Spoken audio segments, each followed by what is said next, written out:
real meets fictional, magic happens. There was this physician named Giovanni Aldani who used to electrocute dead elephants and make them move. We have a nervous system that communicates with itself via electric currents. If somebody gives electric shock on the outside, even if there is no life inside you, your muscles will spasm. There was somebody in that crowd that had gathered around Mary Shelley. Guess what Mary Shelley did with Giovanni Aldani's twitchy dead elephant? She created a character called Dr. Frankenstein, probably based on Aldani. He created the Frankenstein's monster, someone who didn't ask to come to life, but who was given the gift of life as a curse. A lot of the fictional is inspired by the real. We see a lot of romanticized Mary Shelley content online these days, and I don't think people realize the nature of horrors she lived through. We are talking about Mathilda, a book that is debated to be a semi-autobiographical account of Mary Shelley's life. Trigger warning on problematic themes. Our young protagonist is falling in love with this poet chap named Woodville, that would be Percy Shelley. Then her father comes and professes his love for her, later on commits.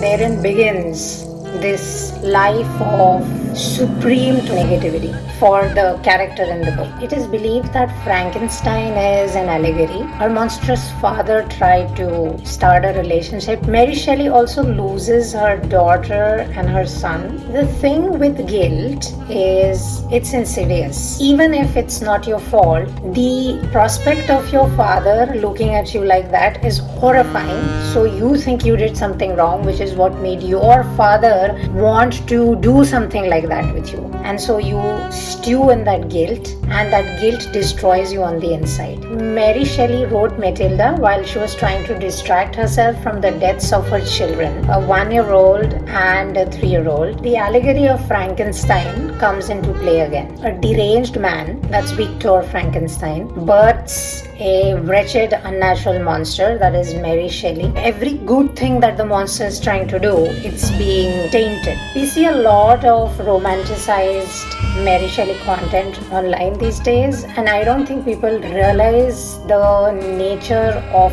horrors she lived through. She wasn't a goth girlie who was partying it out on graves. She was a young girl trying to do her best to cope with the horrific people who surrounded her. Let's just talk about Percy Shelley and Mary Shelley.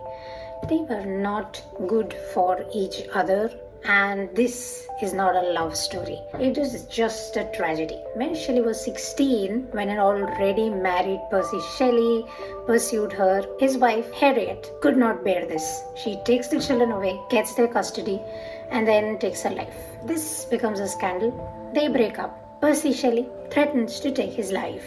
They elope, and Claire, Mary Shelley's stepsister, joins them.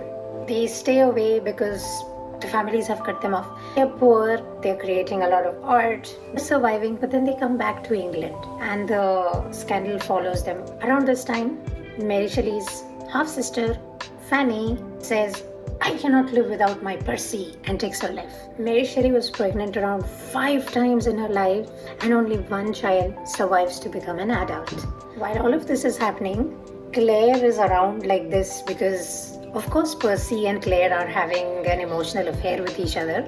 The guilt turns into resentment, turns into this incredible amount of toxicity that finds creative outlets in all the outputs that Mary Shelley is creating in terms of writing, critiquing stuff. And she was vocal critic.